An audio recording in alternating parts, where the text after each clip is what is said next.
Space, the final frontier.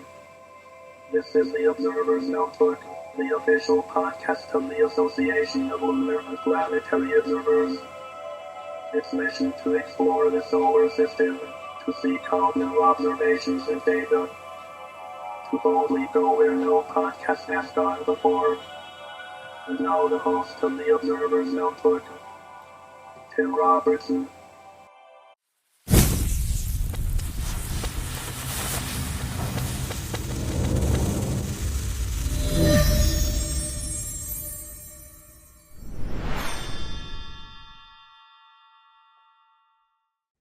Hi, everyone, and welcome to the Observer's Notebook, the official podcast of the Association of Lunar and Planetary Observers. Each episode, we share the latest discoveries, observing techniques, and stories from the people who explore the moon, planets, comets, and beyond. Whether you're looking through your backyard telescope or leading professional research, we're all united under one sky. I'm Tim Robertson, your host, and thanks for being here. Now, if you usually listen to the podcast in your car or on your phone, did you know you can now watch it as well? That's right. The Observer's Notebook is available on video right here on the ALPO YouTube channel. Here's something and interesting. Over 50% of people watching or listening aren't subscribed. So take a quick second. Hit that subscribe button. Ring that bell so you don't miss another episode. It's free, and it really helps grow the channel. This show is made possible by the support from you, our listeners. If you'd like to keep the Observer's Notebook going, check out our Patreon page at www.patreon.com/Observer's Notebook. For just $1 a month, you're supporting the show. For $5, you get early access to the episodes. For $10, you receive a copy of the Novice Observer's Handbook. And for $35 a month, you'll be listed as a producer on the podcast. And of course, you can find out more about the ALPO at www.alpo-astronomy.org, where you can join the organization for as little as $22 a year. All right, let's get started on episode 232 of the Observer's Notebook podcast. Enjoy. All right, I'd like to welcome everybody back to this edition of the Observer's Notebook podcast. And today, our special guest is Daniel Monzi, known to many of you as Dr. D at Woodland Hills Camera. He's widely respected for his deep experience at the eyepiece and his ability to teach observers how to truly learn to see. Throughout his career, Daniel's held pivotal roles in the industry. He began as assistant sales manager at Scope City. That was here in Simi Valley, I believe, wasn't it? Well, there was one in Simi Valley and there was one in Sherman Oaks, California. All right. Yeah. And that's where his passion for astronomy blossomed. Later, he assumed the position of a sales manager at Celestron and Skywatcher USA, helping enthusiasts across the access quality equipment for their astronomical pursuits. He's also someone that reminds us great planetary observing is not about chasing the perfect instrument or perfect condition. It's about patience, perception, and understanding the atmosphere above us. Welcome to the podcast, Daniel. Oh, it's really a pleasure. Actually, I'm very honored to do this podcast with you. It's good to have you on. Cool. Yeah, and it's great to talk about this subject. And it's funny, I was just talking to Kevin Legore. He does a program called Focus Astronomy. He's one of the salespeople and the customer service people at Skywatcher USA currently.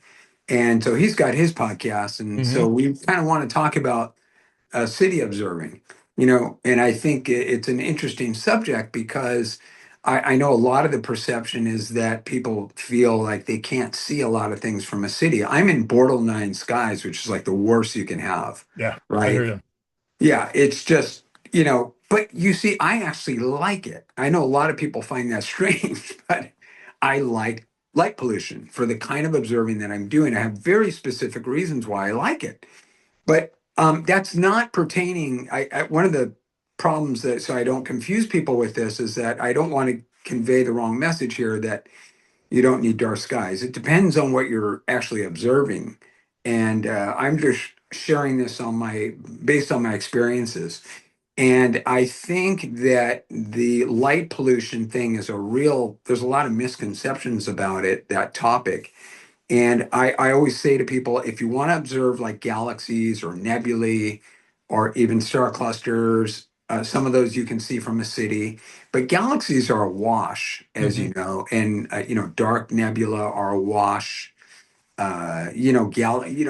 Anything that's faint and diffuse is basically a wash. And this whole subject has really been intriguing to me for the past 3 decades that I've been Wow. observing. And when I started observing, I had a little 6-inch Newtonian, Hmm. and I had a buddy, he was a mentor. His name was Vernon Kiefer. And he was a film guy. He used to he was a cameraman for that TV show called Friends. I think that was back in the 90s when Seem we to observed. remember that. Yeah. Yeah. So anyway, I met him in the early 90s. There was another gentleman named Darren Bly. And Darren Bly was just this really masterful observer at Mount Pinos. Hmm. As a lot of you know, Mount Pinos is a very popular place to meet Hmm. at Fraser Park and Lockwood Valley and all that stuff. And so I went up there, and he would do a lot of deep sky observing, but for the planets, he used to go to this place called Charlton Flats. Hmm. And Charlton Flats is about 10 miles further down the road from what is it called? What's the name of that little parking lot down below Mount Wilson? Red Box Canyon. Okay. So if you go past Red Box Canyon, you just go for another 10 miles, it takes you to Charlton Flats. And this was like in the early 90s, mid 90s. And he's like, hey, if you want to come up, let's look at some planets. You got to go to this place called Charlton Flats. And the thing that made Charlton Flats so incredible is the seeing conditions. You like, just to put this in perspective, to get good seeing at Pinos, you would have to observe, like, you get 1 out of 10 nights that were good, Hmm. and 9 out of 10 nights were good at Charlton Flats. It was that Wow. good. Yeah. So this location was kind of tucked away where nobody could see it. And I went up to this place, and he kept it kind of low key and people there's a guy named Lou Chilton on Cloudy Nights who've been observing there since the 60s. Wow.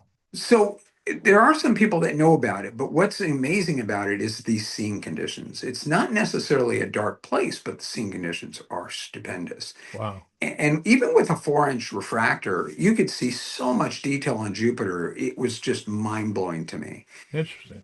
Yeah, Now, incredible. a lot of observers, when they start off, Yeah, they mix up seeing and transparency. So, yeah, that's a real. so I want to talk about that yeah, too. can you break it down in simple terms? What's the difference?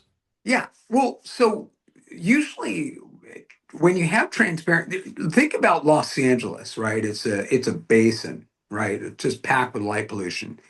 Well, what you lose is transparency because you often have inversion layers, or you have Hmm. you have smog, and you have water particulates and things like that in the atmosphere. Hmm. So when you go up to Mount Wilson, around over 5,000 feet, you get a lot of transparency up there, which is good. Hmm. But when you're at when you're at sea level and you have a lot of transparency, that's usually not a good thing. It's not because the transparency is bad; it's just indicative of a bad thing. That's what happens, Okay. and it's usually washed out. Like right now, we had some rain in Southern California, and after the rain, it gets really turbulent. It can get pretty transparent, but it gets very turbulent after the rain. And so when you see an inversion layer and you see this smog layer, it usually means the air is undisturbed or very still. And so you do lose some of the transparency, but what you gain is good seeing conditions, stability of air. Okay. And what Mount Wilson does is it takes you above that, and you get both. You get both the transparency and the good seeing conditions, and that's what makes it so incredible. Back in the day when the 100-inch scope was being constructed, who would have predicted how bad LA would have been, right? So I went to a show called the Pacific Astronomy Telescope Show, PATS for Okay. short. This is in 2010. And Stephen O'Meara, I don't know if you guys remember Stephen Oh O'Meara, yeah. he writes all those beautiful Yeah, books, the yeah. Caldwell Object, wonderful, talented observer. I think Timothy Ferris described uh, uh, Stephen O'Meara as a 19th century observer stuck in the 21st century. That's how he described them. Okay. And I love Stephen O'Meara. I have so much admiration for Hmm. him. And so he was doing a book signing at the Pat Show.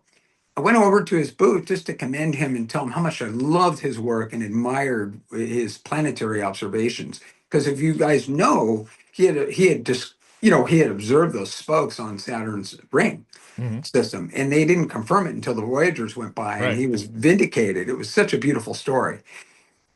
And so he'd done a lot of observations with the 60 inch at Mount Wilson, and so when I went to over there to his booth to say hi to him, I mentioned that the light pollution must really help with the 60 inch, with the planetary observations at the 60 inch. And that just really struck his attention Hmm. when I mentioned this to him. And the reason that this came up is, well, after I told him that, he's like, "Where's your booth?" And he said, "I got to talk to you." And it was really interesting because I felt like we had this understanding of what we were doing Hmm. here. And it felt nice because when I try to explain this to people, it's very difficult for people to come to this realization about what this is. And I believe this is what happened with what Clyde Tombaugh was talking about in this book called Out of the Darkness. Okay. This one here, The Planet Pluto. Hmm. And so that was that story, about where I got onto the plausible explanation for the canals on Mars. But getting back to O'Meara, I don't want to lose track there. What happens, and this is why I think he appreciated this, is that when you have a planet, if you're in a light polluted sky and you look at a planet with your naked eye, you can see it. You Hmm. don't need a telescope. You can see with your naked eye. Right. Their planets are fairly bright. But what happens is that when the planets get so bright and you're in a very dark sky, you get scattered light. And this goes back to that thing where I was trying to explain about photographic halation. And I can pull up that image if that's okay, if Yeah. I could just briefly pull that up. Sure. So let me go into let me go where I was here, share. I think it was share, right? Yeah. So let me go to photos. And what I'm going to do is I'm just going to pop in an image of what photographic halation looks like. And okay, this meeting is being recorded. I hit okay. Can you see that? Yeah. Great. So this is basically photographic halation, is what they would describe it as. And what happens is that this is kind of exaggerated for the purposes of explaining this a little bit more in layman term, right? Well, when the background gets very dark and you're using a large aperture telescope, you get scattering of light. You get diffraction spikes, almost similar to what you see here, except there's, typically four spikes in a big telescope, Hmm. including the 60 inch. Excuse me. And so what happens here is that the bigger the aperture gets and the darker the skies get, the more this scattering effect occurs. Now, you can use filters, but if you're maximizing the performance of a telescope, I think light matters. The amount Hmm. of light you collect matters. And if, I remember a time when I was viewing here where I had a 12 and a half inch scope and I was maximizing the full 12 and a half inches of aperture I had and wishing I had more because the scene was so steady. Yeah. And so I don't want to use a filter if I can help it. Filters can help in some cases, Yeah. but they don't suppress aberrations that are in the optical train. And that could be things that are, that can be things that can be like thermal currents inside the optical tube. Okay. It could be an aberration in the scope. Yeah, filters don't, make those things necessarily go away. That's one of the things. And so I found that I enjoy observing planets in the city and double stars. I get really hooked on double stars. Now, a lot of people have different ways to look at double stars. I don't know. Do you look at double stars by any? Yes, I built a Fowler micrometer years ago, and I've done a lot of double star observing. Yeah. Okay. Well, I love double star observing. Hmm. So I use Burnham's Celestial Handbook for all my double stars. Obviously the coordinates and some of the position angles and Mhm. things of that sort, and the closer doubles, those measurements can be off over time. Mhm. So what I do is I do a cross reference through Sky Safari just to get the the updated WDS list, the Washington Double Star catalogs. Okay. But basically, Burnham Celestial Handbook offers a beautiful list of doubles, and that's Mhm. why I like it a lot. So I don't have to print out documents and everything like that. I could, but I'm going to enter the star into the computer anyway, and it's going to give me an update on what the coordinates are and whatever, is stats and everything on the stars. But I enjoy looking at double stars, and I'll tell you what happens, why light pollution helps me with double stars.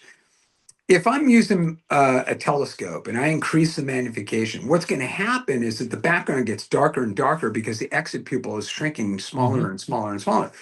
And what happens is if you're using like a Plossl or an orthoscopic eyepiece or whatever, you don't see the field stop anymore. It gets to a point like I went to observe double stars in Lockwood, and it was so dark I couldn't even see the field stop in the eyepiece. So I couldn't tell if the star Oh, was like on the edge of the field in an aberrated area or anything. okay.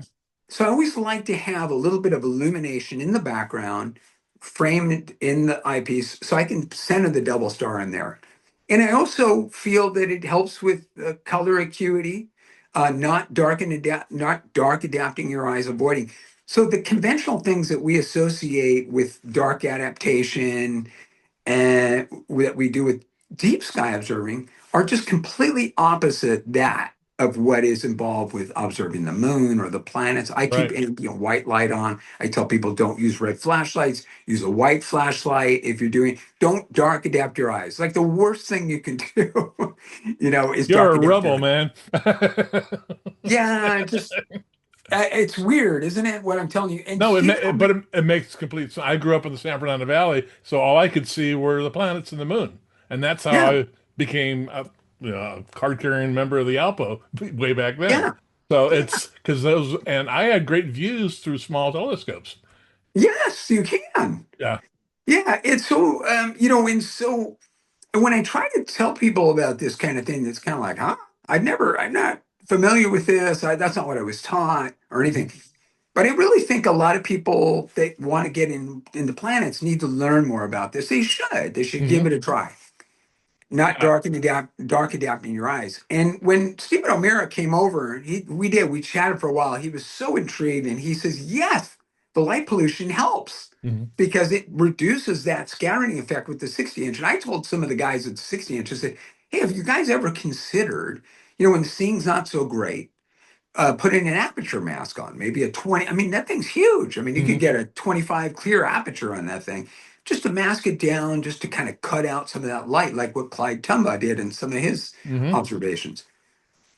But what really struck me and what really sealed the deal for me was when John Volk told me about that book, this book here, this Mhm. one by Clyde Tombaugh.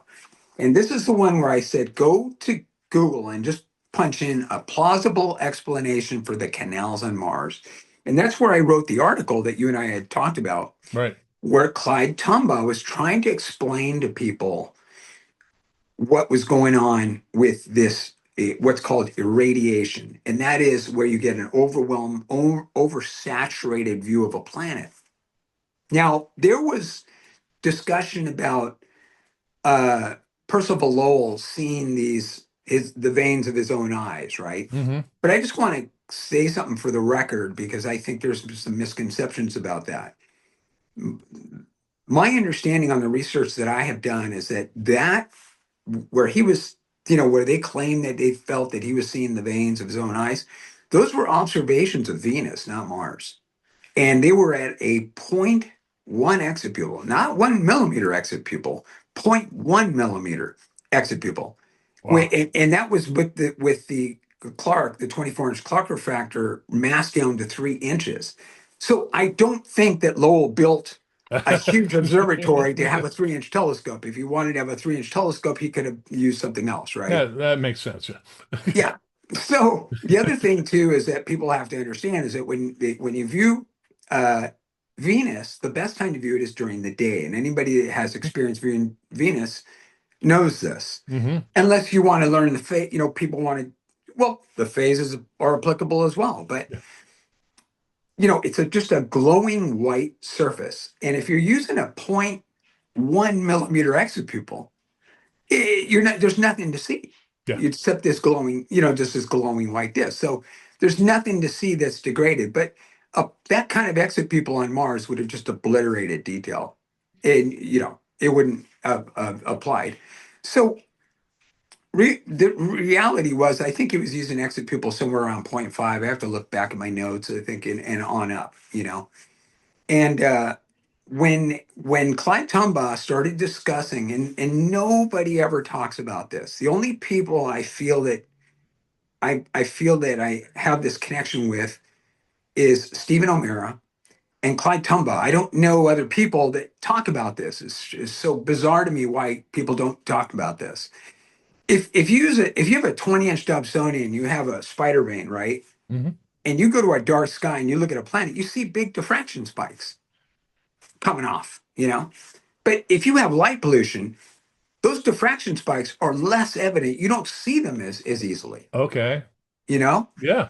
So it's kind of that kind of scenario. And I always say, I remember when I was looking through like the big Dobbs at planets, right at, it's sundown, it's perfect because you got so much light collecting area. You can still see the planets. But as it gets darker and darker, all the scintillating starts to show and it starts to scatter and encroach on the planets. And I believe that this is what was happening to Lowell. And I listened to some of the speeches that the docents give when they talk about the Clark, and they're nice people. I don't want to be mean to Hmm. them, and speak over them.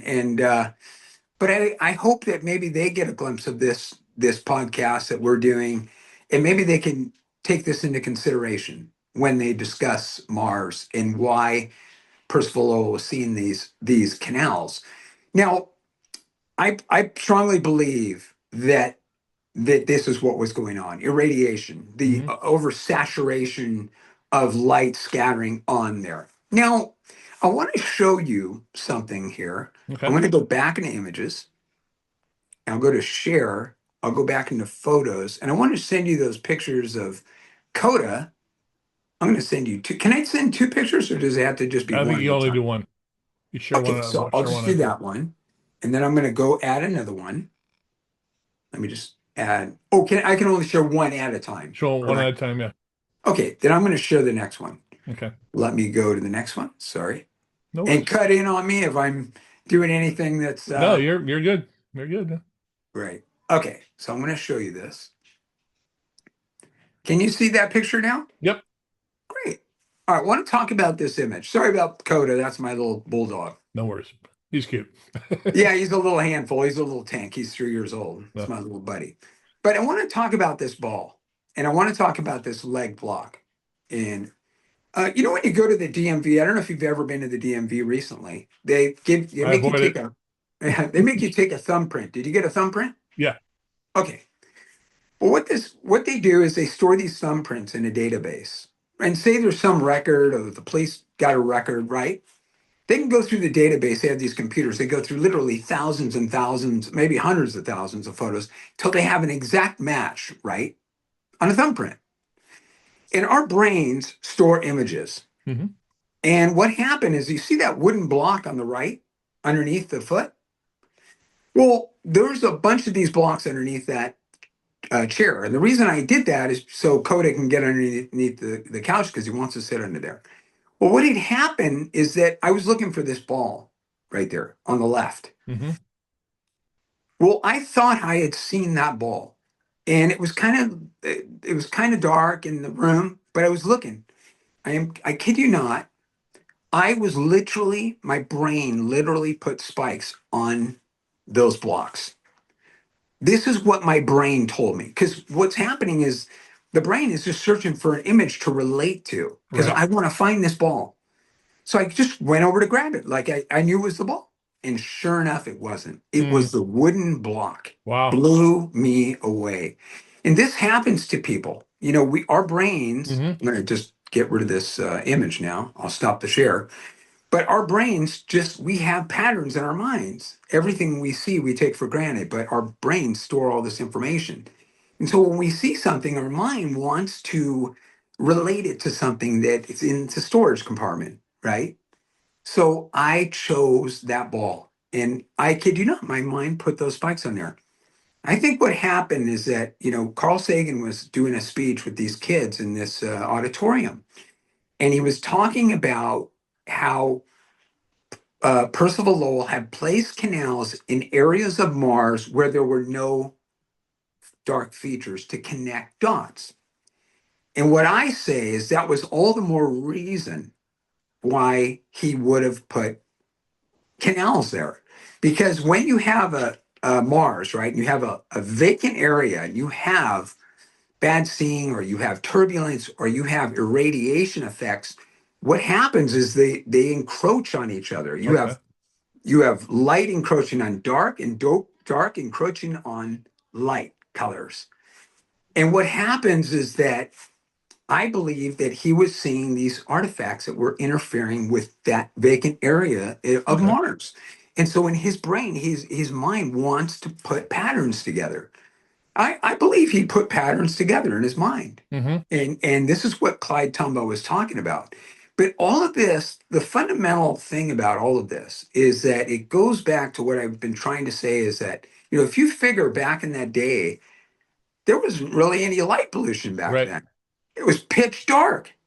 And Lowell had his scope masked down to 16 inches.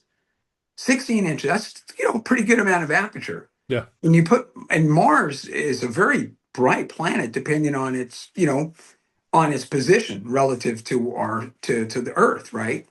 And it can be very small and very bright for what it is. And it makes it all the more easy for these effects to take place. Now, I don't think my video will be able to share on here, but I was trying to explain that a lot of people that use telescopes are not familiar with how they acclimate.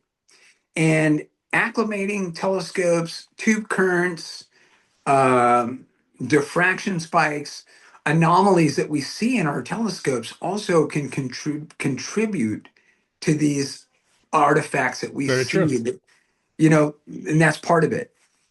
And I had talked to John Pons. I don't know if you're familiar with John Pons. Goes back a long way. This guy's been observing for over 60 years. Mm. He's in his 80s now. But man, his experience is just off the scale of observing the solar system. And I remember I'd go in his house and we would talk. It's like going back in the 50s, when you're in his house, because he's just strictly old school. Everything is old school, and he has these archives of planetary sketches by some of the greatest planetary sketch artists in history. And he's so familiar with observing.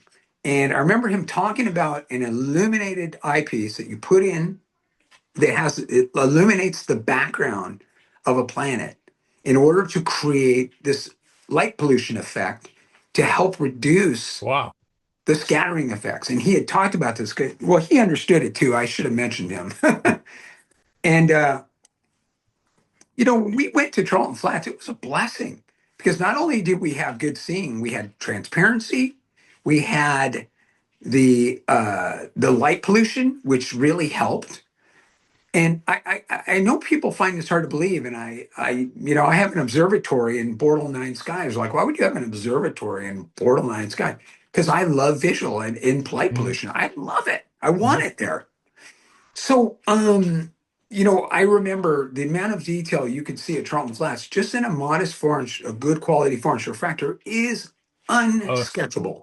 Wow. There's so much detail you can see, you cannot even sketch it on paper. The rotational rate, say Jupiter itself, moves so quickly that you Huh. don't have time to put all this stuff in. It's that good. And Interesting. this is one of the reasons I never got into planetary imaging. I never felt, when I look at planetary images, they look processed. They don't look natural. They don't look organic to me. And I've only seen a few world-class imagers, planetary imagers, that can actually replicate things that you see in good large aperture telescopes on good seeing. Mhm. The rest are far and few between because they just don't. I never got into it. It looks better to me visually. and I Yeah, can see so much detail, you know. I hear you. And I tell people, if you want a telescope and you're interested in looking at the stars and the planets, I have a article called "Put Your Stars on a Diet." I don't know if you've ever heard of this, Mm-mm. but you can just Google it. Okay. And it says, "Put your stars on a diet." Nothing else will come up. It's the only article. It's Okay. the article I wrote because it's a very unusual thing to tell people. But what happens when you observe double stars is that the smaller the aperture gets, the larger the central area dot of a double star gets. It gets bigger. And it works beautiful. And sometimes it's better to limit your aperture when you're looking at double stars so you can see these beautiful airy disks. And it helps to make them look more still. Now, I mentioned this at one of the talks that I did when you were, I think you were at one of my talks that we did for Ventura. And one of the things I talk about is the Pickering scale. I don't know if you recall that. Yep. But Damian Peach has this thing called the Pickering scale. Now, goes back long before Damian Peach, over a century. But the important thing is that there's a scale from 1 to 10, 1 being the worst and 10 being the best. And what you want is the Pickering scale. I want to see our stars very still, Pickering 8 or better, 8, 9, or 10.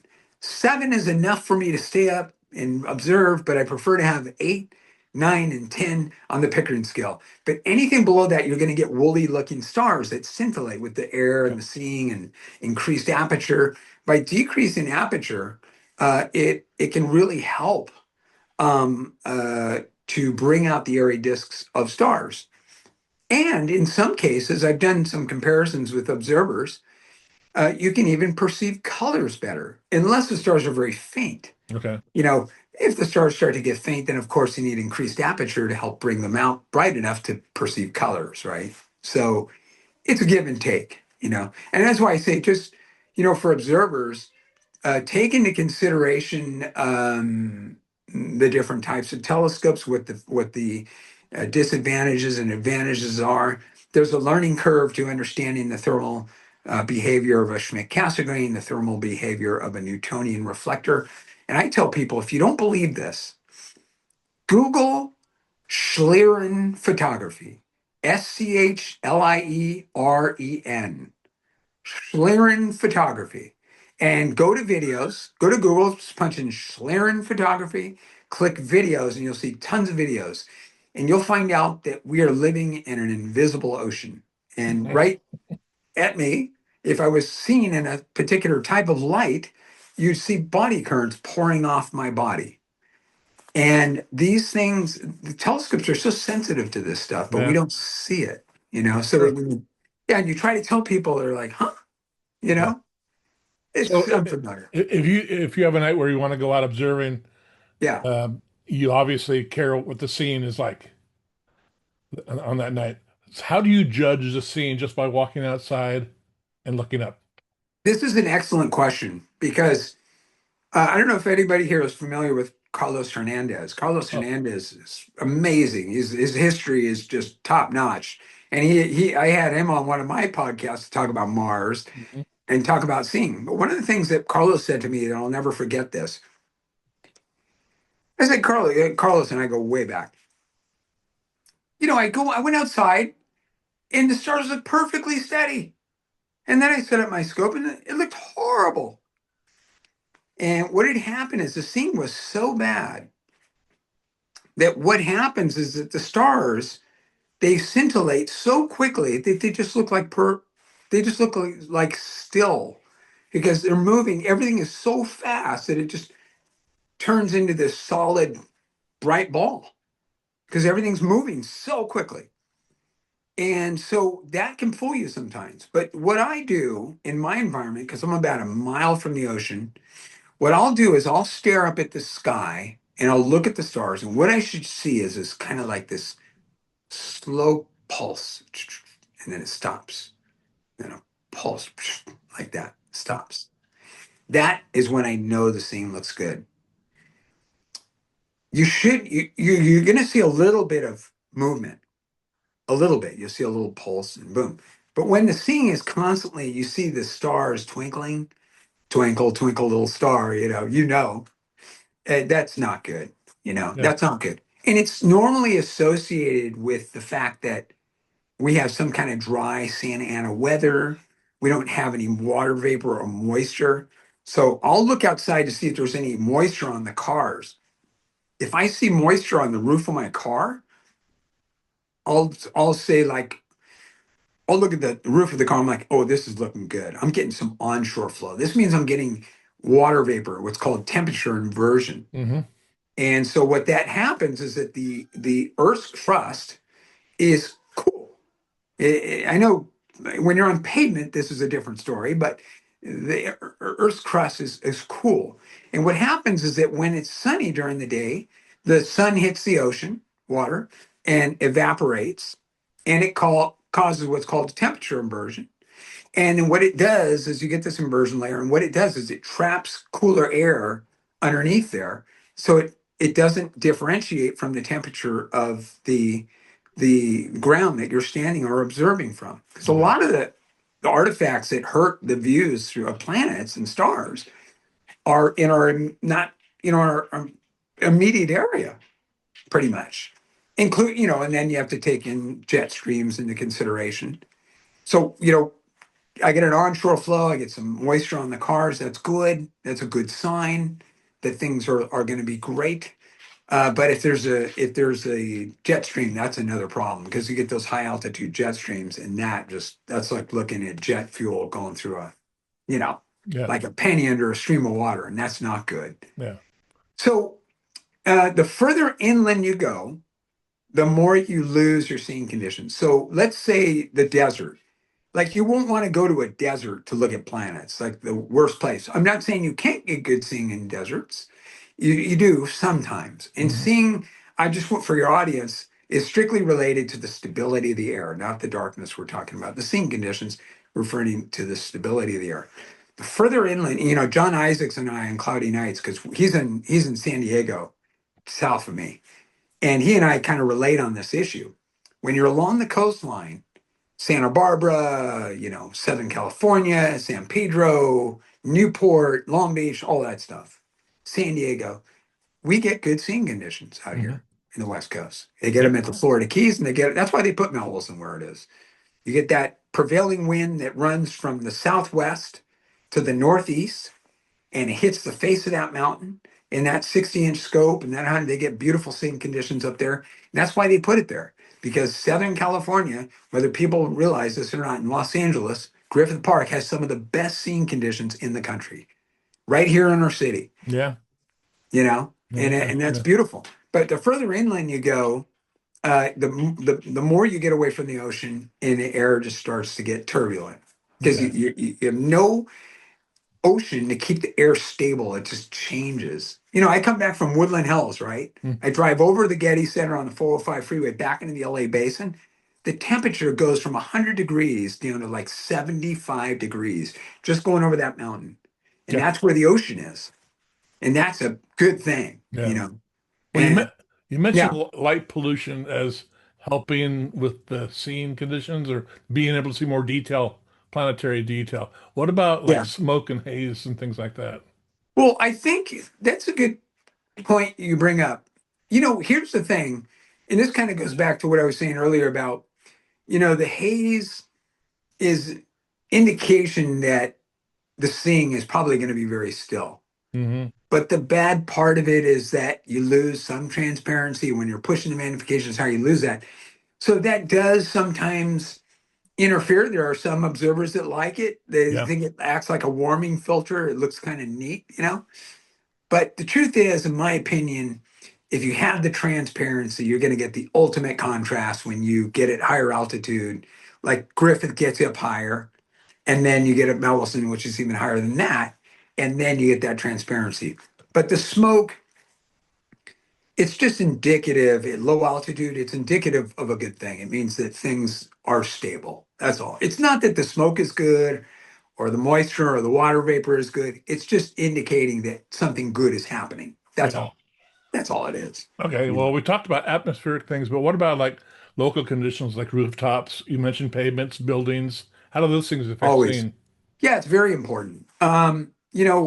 Pavement is one thing. Charlton Flats, we had a very thin layer of skin. It was about a half an inch. No problem, man. It just acclimated so easily.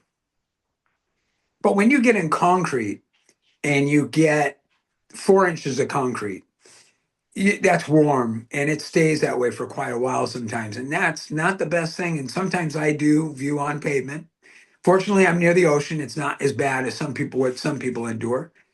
Then there's grass. If you can sit up on grass, that's even better because that's just really Right, cool. right. The only problem is you can get a lot of humidity, and your scope can do up. For planets and stars and double stars, I don't recommend dew straps. I understand some people have to use them, Hmm. but they just develop so much heat currents and they interfere with the images. And I sold all my dew stuff. Really? Yeah, I just can't Wow. use it. It just interferes with the images too much. I can't. I can see because I'm studying the airy patterns of stars. And when you do that, you get familiar with what these things look like. And you can tell when something's interrupting the view. So those kinds of things. What I recommend is a dew shield. So if a person has a Schmidt-Cassegrain telescope, just try to use an extended dew shield or something. AstroZap has them, Right. and I think he felt lines some of those dew shields, which is nice. That helps kind of make it more dormant. But you want to have an extended dew shield and try to avoid dew heaters, in my opinion. And Newtonians, if you put them on the ground like a Dobsonian reflector, sometimes the heat currents from the pavement can get across the optical path and go up in the mirror, and those are the kinds of things you don't want to happen, you know. Roofs can be a problem. Um, if you have like heat vents, things of that sort. Uh, People design observatories. I design my own observatory. I look at some observatories that are, unfortunately poorly designed because they don't use insulation. The scopes are baking in there Hmm. and they're open the roof. And I'm like, no way, this is just not going to work. You can't do that. You have to have ample time to acclimate the telescope.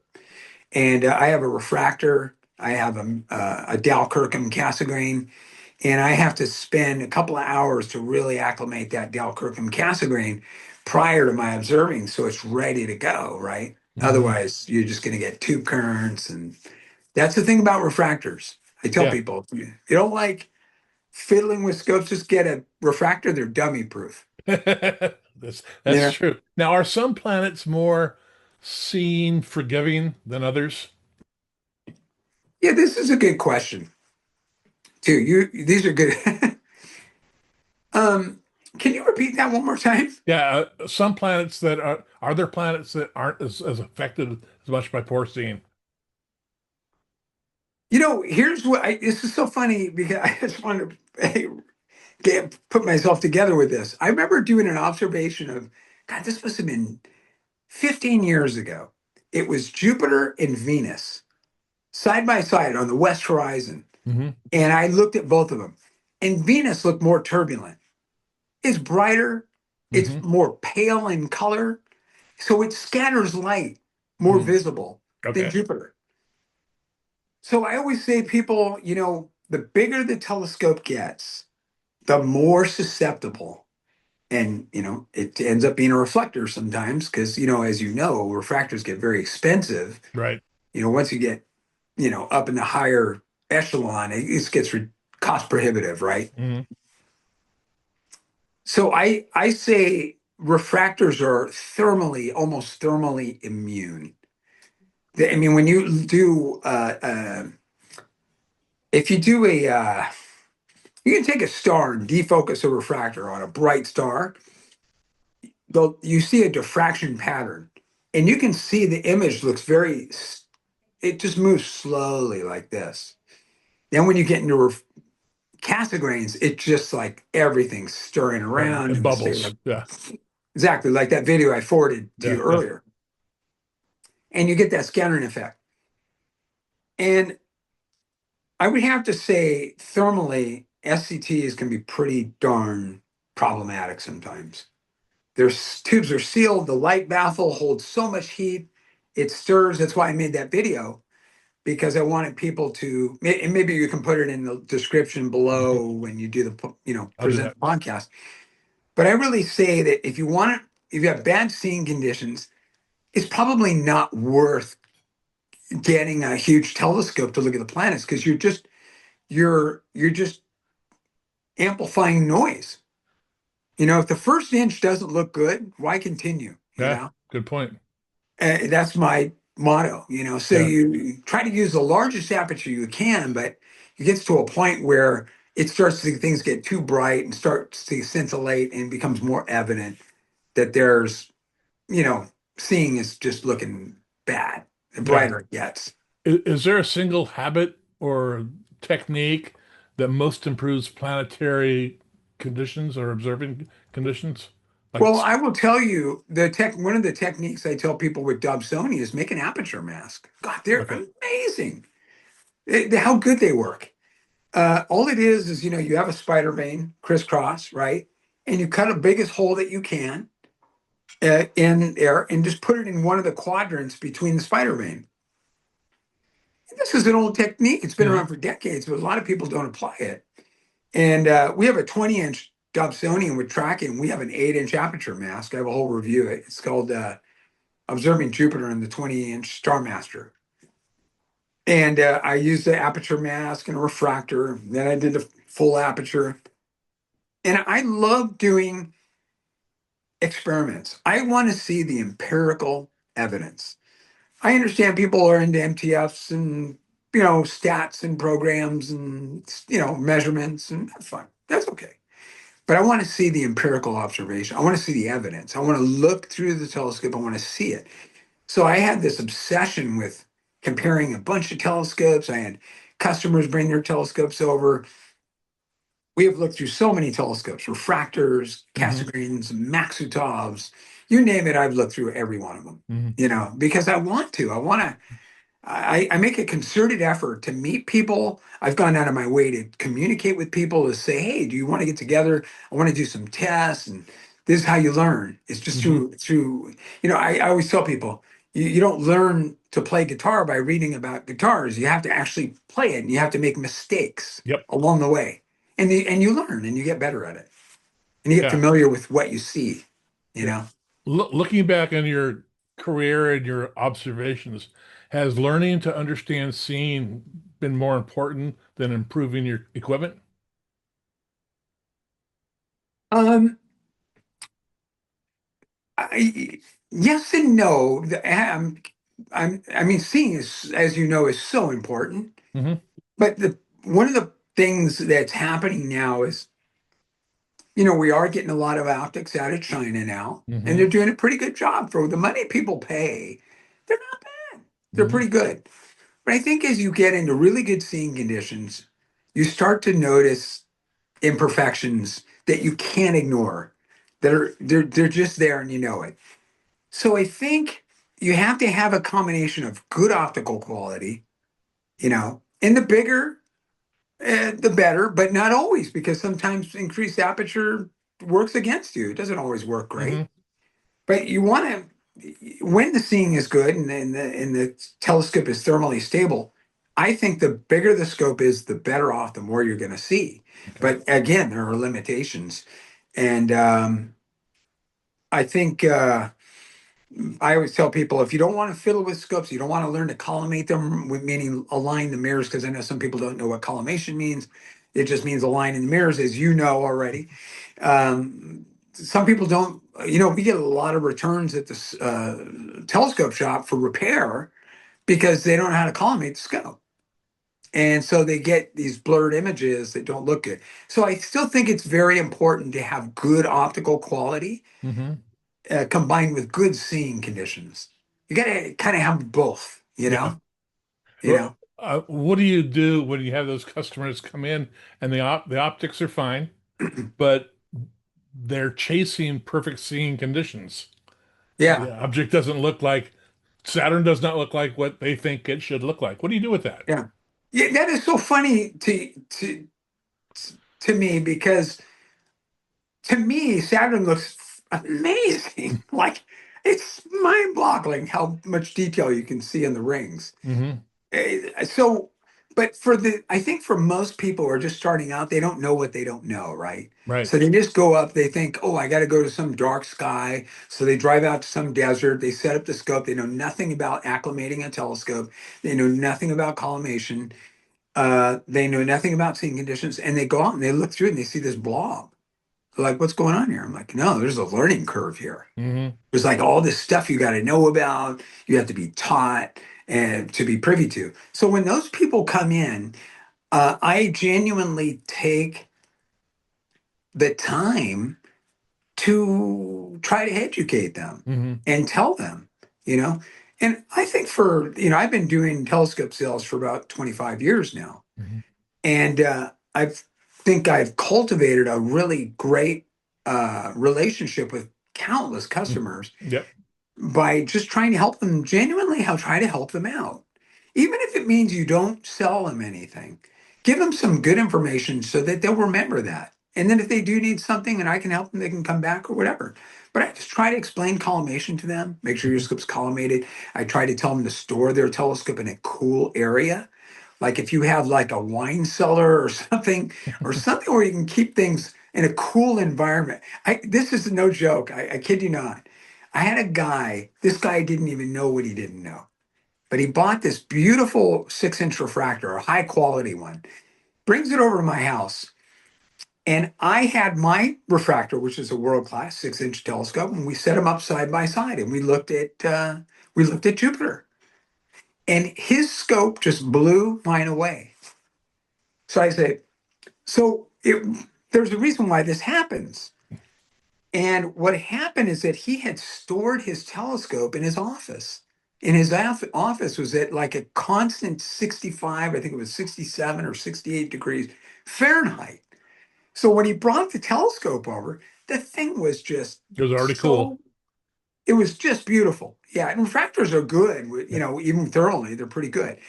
But mine wasn't acclimated yet, and the lenses changed shape. And so mine weren't settled yet, and his were. So right out of the gate, he's just getting these beautiful images. And my friend goes, "Hey, his refractor's better than yours." And I said, "Well, yeah." I said, "Well, right now it Right is." now, talk to me in 3 hours. Yeah. Yeah, talk to me. Yeah. And I said, Exactly. "John," I told my friend John, I said, "Your scope's doing fantastic, man.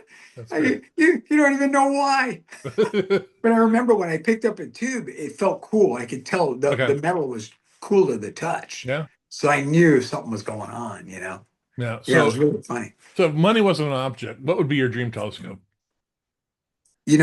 I have my dream telescope right now, but I would have my friend Derek Wong has a 9-inch Elzas, Hmm. and I love that scope. My friend George Rackledge, he has an 8-inch Elzas, which is TMBs. These are both TMB refractors. Hmm. But in my opinion, they're not practical to set up. But if I had a permanent kind of installation, I would want a large refractor, like a 9-inch or an 8-inch refractor triplet Elzas, because they make beautiful refractors. But it have to be in a properly acclimated observatory. Hmm. What I have is a 6-inch Takahashi fluorite doublet called the All right. FS152, Nice scope. which I absolutely love that scope for a bunch of reasons Hmm. that forever I could explain. But it is so perfect a scope. The mount that it goes on, I can take it, put it in my car, take it places. It's easy to work with when it's not acclimated. If it's not perfectly acclimated, it still works reasonably good compared to a reflector that's had the same amount of time to cool. Hmm. It already starts performing good, and I love that scope. And so that I enjoy. And then I have my Mulan 250, a Takahashi Mulan 250, which I love, which is just a fabulous scope, but it's more work. It requires a learning curve. And this is why I tell people don't buy Mulans or any kind of telescope for planets if you are not ready to learn about collimation, you're not ready to learn about acclimating the telescope, or you're unwilling to go to places where you need good seeing conditions to take advantage of the maximum aperture of the telescope. Yeah, I see so many people buy those telescopes and sell them because Mm, they hear all these things on the internet about, whoa, they're so amazing and everything. They get them and they look through them and they're like, that's it.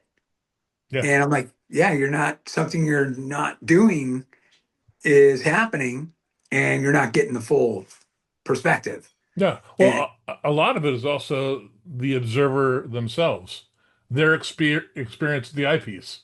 it is so I mean, huge. that's a big deal. It is so, I love Cloudy Nights. I've been a member of Cloudy Nights since 2002. Hmm. But the amount of armchair astronomers is skyrocketed. And it can be a little frustrating sometimes Yes. because you want so badly to help these people, and there's no humility. Mm, Or I won't say there's none. There is some humility. I take that back. But there's such a lack of humility. When I was mentored, I was eager to find mentors. I was so eager to learn from people that knew more. hmm. And I listened. I didn't talk very much. I just listened and listened and listened, took notes. In fact, these are my notes. I have a whole book full of notes Hmm. on observations that go back for over 2 decades. And I do that because I write notes of the things I observe and the things I see. Because I tell people, it's like I use this analogy with Miles Davis. He says, well, I can tell if a person's a trumpet player just by the way they hold their trumpet. And, you can tell by the way a person sets up their telescope. Yeah. Same thing, I can tell just by looking at the way they set up a telescope, whether they have experience or not. Hmm. And that's okay if they don't have experience, but have some humility if you don't. Yeah. So if somebody's helping you, be receptive to it and Yeah. just listen to it. And I feel a lot of people are getting a lot of information, whether they get it online, and we all get it, myself included, Hmm. as well. We all look for information.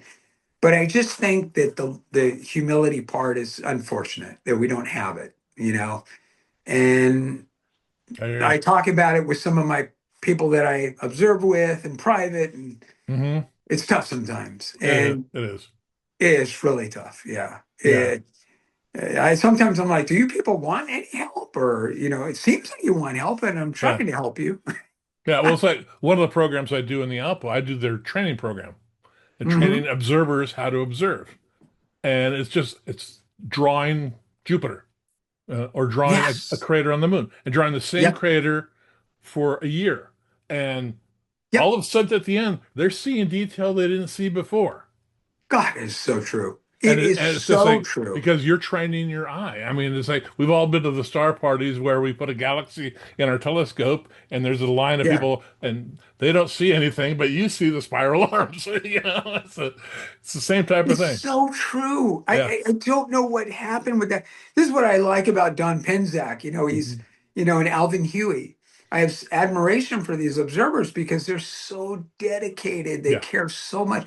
Alvin Huey's website is called faintfuzzies.com. Well, most people, when they see a faint fuzzy, they're like, you know, but that's what it is. It is a faint fuzzy. That is what makes it beautiful. It Yes. doesn't need to be anything but a faint fuzzy. It's what it is. It's so spectacular, incredible. It never. It just blows me away when I see it. To this day, decades later, when I see a faint fuzzy, it blows my Yeah. mind. Yeah. I don't look at it like I need a photograph, or Hmm. I look at it with imagination and I think about what all that's what I loved about Robert Burnham Jr. He's such a beautiful writer. Hmm. And people are like, "Oh, you still read this book. It's like it's the decades old, it's outdated and all this stuff, but it's the passion of the writing. That's right. That's very I true. can't not look at it. That's very true. You can't not feel it. That's It's great. so beautiful. And it's sad. Because, when you look at the way people write today, it's so dry. The information is so dry and so heartless. There's no passion. There's no passion, and you can see that. In fairness to some of those people, some are. they have a different talent, right? So maybe their talent is not writing or anything. But I like good writing because it inspires me. It draws me in. It sucks me in. And it doesn't matter because I can read that and I can read about Zeta Cancri and say, fine, now I know there's a star called Zeta Cancri in this old book. Let's find out what's changed now from what was then and now. And we can see. Get a good guidebook. I always tell people get the Observer's Guide by Keppel and Sanner, get Burnham's Celestial Handbook, get Binocular Astronomy by Craig Crossan. It's just Yeah. the writing is some of them is very nice, Yeah. some of the stuff. But I agree with you 100%. I even tell people if you don't want to just sketch all the time, you don't have to, but sketch just a couple of nights. Hmm. Look at a cluster, try to put the dots down. And I do this all the time in my notebook Hmm. to force your brain to pay attention to every little star because that's what it's doing. Yeah. Look at the work that Stephen O'Meara did on his Deep Sky Right. books. They're beautiful. Yeah.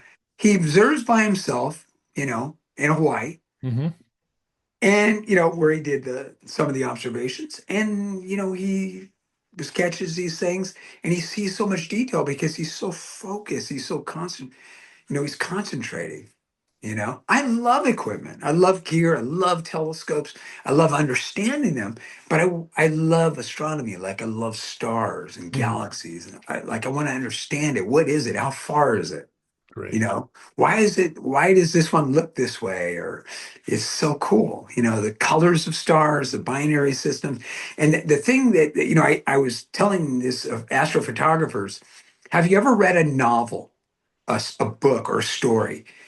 And you picture all these things in your brain because you're reading about this stuff and you're thinking, wow, I imagine this. You picture everything, you visualize everything. Hmm. When a writer conveys something in a book of astronomy and they write it in such a way, um, it's thought provocative. Yes. When I look at it, I'm like, wow, I can visualize what this is. I can see more. You see Yeah. beyond what you see Yeah. Their just word. Their words the paint a visual. picture. Yeah. Yeah, you're paint, and this is one of the things I loved about Chesley Bonestell, the painter, the artist. Hmm. God, his astronomy art was just uncomprehendable. It's so beautiful Hmm. because he dreamed, he imagined, Yeah. stuff. I love that. I love when I imagine what must this look like from a planetary system, orbiting the star. And Burnham talked about stuff like that. Hmm. Oh, this is what you would see if you're on an imaginary planet, or this is what it would look like in M13 if you were on an imaginary planet inside of the M13 globular cluster. Talks about all this stuff. He said if you shrunk the Milky Way down to the size of the United States, the Orion Nebula would occupy 20 miles of the coastline, you know, and then the solar system would be in a coffee mug in the Yeah. Grand Canyon. And so I'm writing this article now. It's going to be a monthly column I'm trying to work on. It's called Cosmic Perspectives.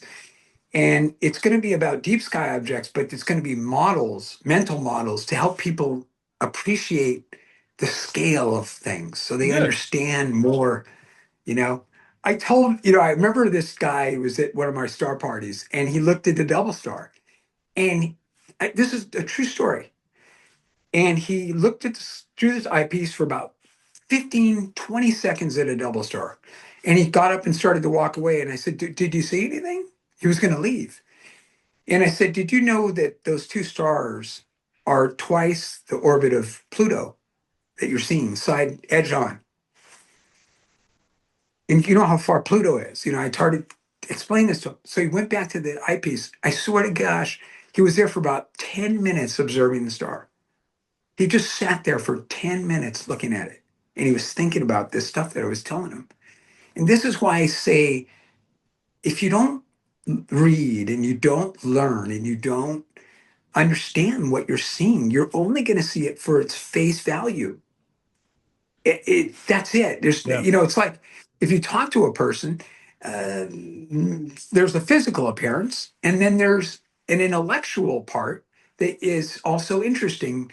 That if you get to know a person, Hmm. And it's like that with deep sky objects. Once you become more intimate with them and you understand them more and you read about them more, you appreciate them more. I do, at least. Yeah. I don't know if everybody else does, but I do. Well, Dan, this has been great. If you have, Yeah, do you have anything else you'd like to add before we close out for today? I think we've covered things, and hopefully, people will have any comments they want to share, Yeah. and maybe when you post this, I can chime in and try to share thoughts. And Okay. Yeah. I'll put your email address in with the show notes too, so people can reach out to you well, directly. thanks. Great. Yeah, All it's right. been such an honor. I'm so glad you had me. I appreciate it. Yeah. Well, it's been fun having you on, Dan. Yeah. All right. Take All care. right, that's going to wrap it up for this episode of the Observer's Notebook podcast. A big thanks to Dr. Dan for coming on the podcast and joining us and sharing his insights on seeing, transparency, and everything like that. If you enjoyed this episode, please take a moment, give us a thumbs up, and subscribe, and share the podcast. It really helps reach more listeners. New episodes of the Observer's Notebook are released on the 1st and 15th of every month. You can find us on iTunes, Spotify, and the ALPO YouTube channel. And if you'd like to help support the podcast, you can do so through Patreon for as little as a few dollars a month, up to $35 a month, where you'll receive exclusive benefits, including a one-year membership to the Association of Lunar and Planetary Observers. And you'll also get producer credits right here on the show. You'll find the links for Patreon and the Alpo in the show notes. And a special thank you, as always, to the producers of this podcast, Steve Siedentop and Michael Moyer, for their continued support of the Observer's Notebook. And if you'd like to reach me directly, you can email me anytime at tim.robertson@alpo-astronomy.org. Take care and clear skies.